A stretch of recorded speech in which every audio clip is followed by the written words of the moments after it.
The first step towards achieving your dreams is having the right coach. Get the best education with Aajshala and make your NET UPSC economics dreams come true. Download the app now.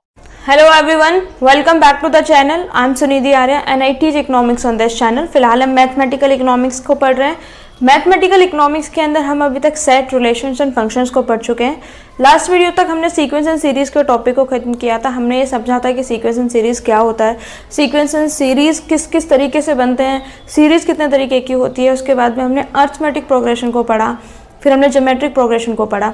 आज की इस video में हम economic applications देखेंगे. यानी कि ये जो टॉपिक हमने देखा है कि जो सीक्वेंस एंड सीरीज़ है, जो अर्थमेटिक सीरीज़ बनती है या फिर जो ज्योमेट्रिक प्रोग्रेशन बनता है, वो किस तरीके से इकोनॉमिक्स में यूज होता है वो हम पढ़ेंगे. बेसिकली जो हमारा कोर्स है वो मैथमेटिकल इकोनॉमिक्स है. हम इस कोर्स में ये जानने की कोशिश करते हैं कि मैथमेटिक्स के जो भी टूल्स हैं हम उनको इकोनॉमिक्स में कैसे यूज़ कर सकते हैं. तो आज जो हमने सीक्वेंस एंड सीरीज़ एक मैथ्स का टॉपिक पढ़ा, उसका इकोनॉमिक्स में क्या एप्लीकेशन है वो पढ़ेंगे. अगर मैं आपको ब्रॉडली आइडिया दूं तो बेसिकली आपने टर्म सुना होगा compounding, discounting, net present value. इन सब में सीक्वेंस एंड सीरीज का इस्तेमाल होता है. अब हम देखते हैं कि किस तरीके से हम इसको कर सकते हैं. तो सीक्वेंस एंड सीरीज में जो टॉपिक आज हम पढ़ेंगे वो पढ़ेंगे इकोनॉमिक एप्लीकेशंस. यानी कि इकोनॉमिक एप्लीकेशंस क्या होती है सीक्वेंस एंड सीरीज की, वो हम पढ़ेंगे. ठीक है. अब सबसे पहले तो हमें जो इकोनॉमिक एप्लीकेशन समझनी है उसके लिए हमें दो कॉन्सेप्ट की ज़रूरत है. फर्स्ट हमें समझना है सिंपल इंटरेस्ट एंड देन हमें समझना है कंपाउंड इंटरेस्ट. सबसे पहले हम सिंपल इंटरेस्ट को समझते हैं. मैंने जब ज्योमेट्रिक प्रोग्रेशन पढ़ाया था तो उसका थोड़ा सा जिक्र वहाँ पे किया था.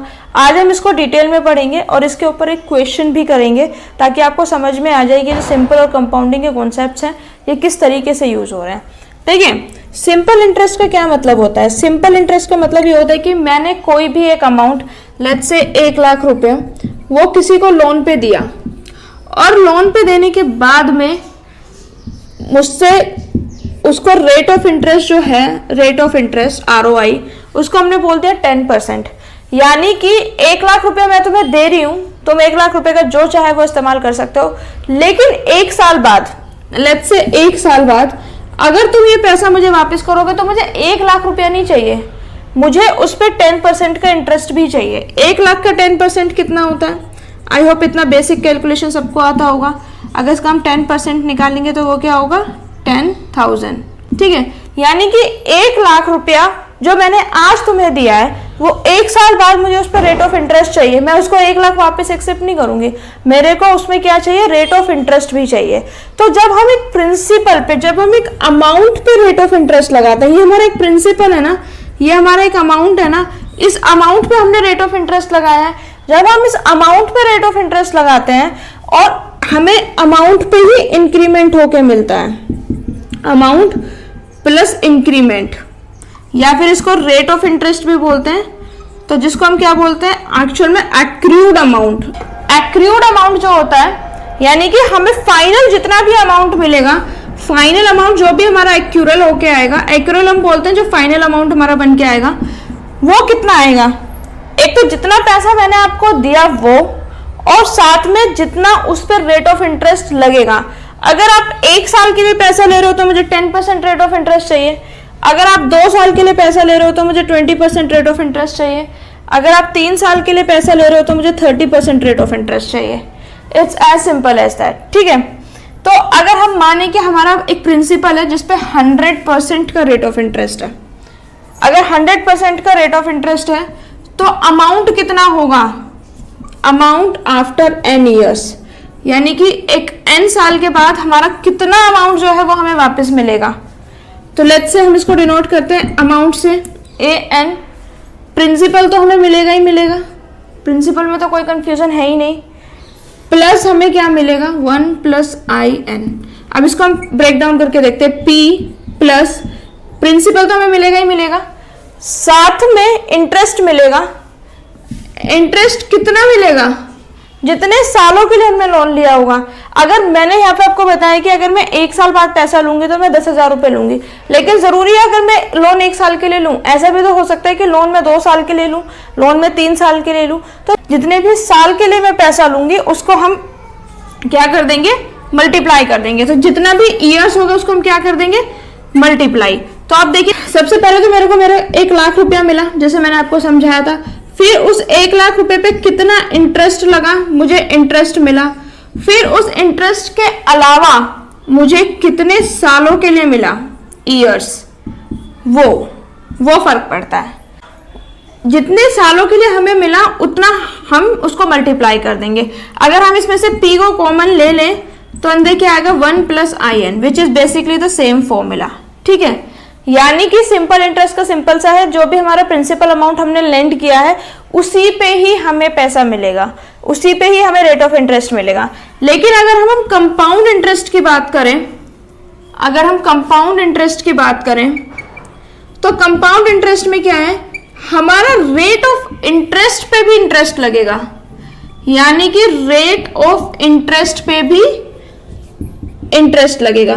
जब हमारे इंटरेस्ट के ऊपर भी इंटरेस्ट लगता है तो वो हमारा कंपाउंड होता है, कंपाउंडिंग। यानी कि एक इंटरेस्ट है, फिर उसके ऊपर भी इंटरेस्ट लगेगा, फिर उसके ऊपर भी इंटरेस्ट लगता जाएगा, और जो हमारा अमाउंट है वो एक टाइम के बाद बहुत ज्यादा हो जाएगा, तो हम उसको क्या बोलते हैं, कंपाउंड इंटरेस्ट। ठीक है, अब देखिए ये लगता किस तरीके से है। लेट्स से यहाँ पे हमारा एक इंटरेस्ट रेट है, यहाँ पे हमारा एक्रूड अमाउंट है, और यहाँ पे हमारा प्रिंसिपल है। ठीक है, तो पहले साल में प्रिंसिपल जो है वो मेरा 1000 रुपीज का है। ठीक है, 1000 रुपीज का मैंने लोन दिया किसी को, 1000 रुपीज का जो लोन है वो मैंने 10% पे दिया। तो अगर मैंने 10% पे लोन दिया 1000 रुपीज का, तो उस पर इंटरेस्ट कितना बना, 1000 का 10% कितना होता है, 100 होता है। तो मेरा लोन कितना बना, 100 का। At the end of the year मेरी एक्रूड अमाउंट कितनी है, एक्रूड अमाउंट मेरी आएगी 1000 + 100, 1100। ठीक है, that is my final accrued amount, जो मुझे 1 साल बाद मिलेगी। 1000 रुपीज मैंने 10% के रेट ऑफ इंटरेस्ट पे दिया, तो 1 साल के बाद में मुझे कितना पैसा मिलेगा, 1000 तो मुझे प्रिंसिपल मिलेगा, जो मेरा इंटरेस्ट है मुझे वो मिलेगा, और 1100 रुपीज मिलेगा। अब अगर हम दूसरे साल की बात करते हैं, तो दूसरे साल में जो हमारा ये फाइनल एक्रूड अमाउंट है ना, जो हमें फर्स्ट ईयर में मिला, उस पे इंटरेस्ट लगेगा, यानी कि 1100 पे इंटरेस्ट लगेगा, ना कि 1000 पे। That's the basic difference between simple interest and compound interest. देखिए, सिंपल इंटरेस्ट में हम सेम प्रिंसिपल से नंबर ऑफ ईयर्स को मल्टीप्लाई कर पा रहे थे, लेकिन यहाँ पे हम सेम प्रिंसिपल नहीं रख रहे हैं। सेम प्रिंसिपल क्यों नहीं रख रहे हैं, क्योंकि जो लास्ट ईयर हमारी एक्रूड अमाउंट हुई, जो लास्ट ईयर हमने प्रिंसिपल और रेट ऑफ इंटरेस्ट अर्न किया, अब हम उस पे रेट ऑफ इंटरेस्ट लगाएंगे। ठीक है, ये है 1100, 1100 का 10% कितना हुआ, 110। ठीक है, अब 1100 में 110 को ऐड करेंगे, आप 110 को ऐड करेंगे तो क्या आएगा, 1210 रुपए।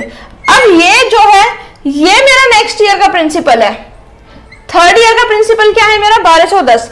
यही मेन डिफरेंस है कंपाउंड इंटरेस्ट और सिंपल इंटरेस्ट में। ठीक है, इसमें क्या करते हैं हम लोग, इसमें हम जो हमारा एक लास्ट ईयर में जो एक्रूअल अमाउंट होता है उस पे फर्दर कैलकुलेशंस होती है, इसमें पर्टिकुलर प्रिंसिपल पे कैलकुलेशन होती रहती है। ठीक है, ये 1200 आ गया, 1200 का 10% कितना होगा, 1 to 1। अगर हम 1 to 1 में 1 to 1 को ऐड करें तो ये हो गया 1331। अब अगर हमें 4th ईयर के लिए कैलकुलेशन करनी है, तो 4th ईयर में ये जो हमारा 1331 है ये प्रिंसिपल हो जाएगा, और फिर इसी तरीके से हमारा क्या हो जाएगा, रेट ऑफ इंटरेस्ट हो जाएगा, और इसी तरीके से हम ऐड करते हुए चले जाएंगे। बेसिकली डिफरेंस क्या है, डिफरेंस ये है कि यहाँ पे जो हर साल जिस वैल्यू पे हमारा इंटरेस्ट कैलकुलेट हो रहा है वो सेम हो रही है, और यहाँ पे हर साल हम जिस वैल्यू पे एक इंटरेस्ट को कैलकुलेट कर रहे हैं वो चेंज हो रही है और वो बढ़ रही है। देखिए, पहले हमने 1000 पे किया, फिर 1100 पे, फिर 1210 पे, फिर 1331 पे, तो ये बढ़ती हुई जाएगी टाइम के साथ में। ठीक है, और इसका हमारा क्या फॉर्मूला होता है, an = P1 + in raise to the power n। इसमें मल्टीप्लाई में था, इसमें रेज टू द पावर है, यानी कि ये मल्टीप्लिकेशन से बढ़ेगा, और जो हमारा कंपाउंडिंग है वो एक्सपोनेंशियल से बढ़ेगा। और जब मैंने आपको ग्राफ बताए थे तो मैंने आपको ग्राफ में बताया था कि जो एक्सपोनेंशियल ग्रोथ होती है वो सबसे बड़ी ग्रोथ होती है, वो सबसे ज्यादा ग्रोथ होती है। उसका मैंने आपको कर्व बताया था, तो इस तरीके से बताया था, इस तरीके से बिल्कुल एकदम शूट अप होती है ग्रोथ। तो इसीलिए जो हम बोलते हैं ना कि कंपाउंडिंग, आप लोगों ने जब भी इन्वेस्टमेंट की बात सुनी होगी या फिर किसी हैबिट की बात सुनी होगी तो कहते हैं ना कि एक जो हैबिट होती है वो हमें लॉन्ग टर्म में बहुत अच्छा रिजल्ट देती है, या फिर जो कंपाउंडिंग होती है वो हमें लॉन्ग टर्म में बहुत अच्छा रिजल्ट देती है। वो यही है कि जो चीजें पाइल्ड अप होते बहुत एक अच्छा आपको रिटर्न देंगी after a point of time. ये बेसिक कॉन्सेप्ट मैंने आपको सिंपल इंटरेस्ट और रेट ऑफ इंटरेस्ट का समझाया। अब मैं इसको थोड़ा डिटेल में एक्सप्लेन करती हूँ, थोड़ा डिटेल में सिंपल इंटरेस्ट और रेट ऑफ इंटरेस्ट को जानने की कोशिश करते हैं, फिर उसके बाद में क्वेश्चन करेंगे and then will wrap the video. देखिए सिंपल इंटरेस्ट की जो बात हुई थी उसमें क्या हुआ था, इंटरेस्ट की अगर हमें अमाउंट निकालना हो कि किसी भी वैल्यू पे इंटरेस्ट कितना लगेगा, तो हम क्या करते हैं, प्रिंसिपल की मल्टीप्लाई करते हैं रेट ऑफ इंटरेस्ट में इनटू कितने टाइम के लिए लोन लिया है। यानी कि अगर हमें इंटरेस्ट वैल्यू निकालनी है तो हम कैसे निकालेंगे, हमारा जो भी प्रिंसिपल है वो उस पर रेट ऑफ इंटरेस्ट कितना है और वो लोन कितने साल के लिए लिया गया है। तो इस तरीके से हम क्या निकालते हैं, सिंपल इंटरेस्ट निकालते हैं। लेट्स से 1 लाख रुपए का हमारा लोन था, 1 लाख रुपए का हमारा लोन जो कि 5 इयर्स के लिए हमने लिया, एक 10% के रेट ऑफ इंटरेस्ट पे लिया। ठीक है, तो अगर हम इसमें निकालना चाहें तो 1 lakh into rate of interest कितना है 10/100 इंटू 5। ठीक है, कैंसिल आउट हो गया, हमारा क्या बचा 10,000 इंटू 5 इज इक्वल टू 50,000। यानी कि हमारा जो सिंपल इंटरेस्ट है, अगर हमारा हमने 1 लाख रुपए का लोन लिया है, 1 लाख रुपए का लोन अगर हमने 5 साल के लिए लिया है और 10% रेट ऑफ इंटरेस्ट पे लिया है, तो जब 5 साल बाद हम पैसा वापस करेंगे तो हम 1 लाख नहीं वापस करेंगे, हम 1 लाख में 50,000 रुपए और वापस करेंगे। 1 लाख रुपया तो हम वो वापस करेंगे जो हमने एक्चुअल में लोन लिया था किसी से, और 50,000 रुपए हम वो वापस करेंगे जो हमने इंटरेस्ट लिया था। तो इसकी क्या वैल्यू हो जाएगी 1,50,000। तो I is equal to P into R into T, ये है इंटरेस्ट का अमाउंट निकालने का फॉर्मूला। हमारा अमाउंट क्या होगा, फाइनल अमाउंट क्या होगा, हमारा प्रिंसिपल, ये जो हमारा प्रिंसिपल है प्लस हमने कितना इंटरेस्ट अर्न किया, A is equal to principal plus ये जो इंटरेस्ट है, ये है हमारा ये हमारे इंटरेस्ट है, ये हमारे इंटरेस्ट की वैल्यू है। तो हम क्या कर सकते हैं, इस वैल्यू को यहाँ पे सब्स्टिट्यूट करके देखते हैं, P plus P R T is equal to P into 1 plus R T. Basically same ही फॉर्मूला जो पहले था, बट मैंने इसमें इसको इंटरेस्ट के पॉइंट ऑफ व्यू से दिखाने की कोशिश की है कि अगर हमें इंटरेस्ट कैलकुलेट करना होगा तो हम कैसे करेंगे। Amount is equal to P plus I N, P plus P R T, P into 1 plus R T. अगर इसी को हम कंपाउंड इंटरेस्ट में करना चाहें तो कैसे करेंगे, तो वही बात है, इसको कंपाउंडिंग में करने के लिए सब चीज सेम रहेंगी, बस जो टाइम पीरियड है वो एक्सपोनेंशियल में चला जाएगा, क्योंकि जो कंपाउंडिंग होती है, जो कंपाउंडिंग का रिजल्ट होता है वो टाइम के साथ बढ़ता है। तो इसमें जो मल्टीप्लिकेशन में टाइम है वो वहां पे एक्सपोनेंशियल में चला जाएगा। बेसिकली जो मैंने अभी थोड़ी देर पहले एक्सप्लेन किया था, लेकिन ये इंटरेस्ट के पॉइंट ऑफ व्यू से मैंने एक्सप्लेन किया। अब हम फटाफट से देखते हैं कि इसका क्वेश्चंस कैसे आते हैं या फिर इसके क्वेश्चंस कैसे बनते हैं, हम इसका मैथमेटिकली एक्चुअल में क्या यूज करते हैं। अब हम इस क्वेश्चन को सॉल्व करते हैं। इस क्वेश्चन के थ्रू मैं आपको समझाने की कोशिश करती हूँ कि किस तरीके से सीक्वेंस एंड सीरीज का इकोनॉमिक एप्लीकेशन होता है। क्वेश्चन को पहले सबसे अच्छे से समझते हैं। A firm plans to invest an amount of money at the beginning of every year in order to accrue a sum of ₹1 lakh. यानी कि कोई एक फर्म है और वो चाहती है, इन ऑर्डर टू का मतलब होता है वो फर्म ये चाहती है कि 1 लाख रुपए का जो सम है ना वो बन जाए। कब बन जाए? At the end of 5 year period, यानी कि 5 ईयर पीरियड के एंड में 1 लाख रुपया चाहिए। ठीक है, तो हम यहाँ पे लिख लेते हैं इंफॉर्मेशन को। 5 ईयर में हमें सम कितना चाहिए? 1 लाख।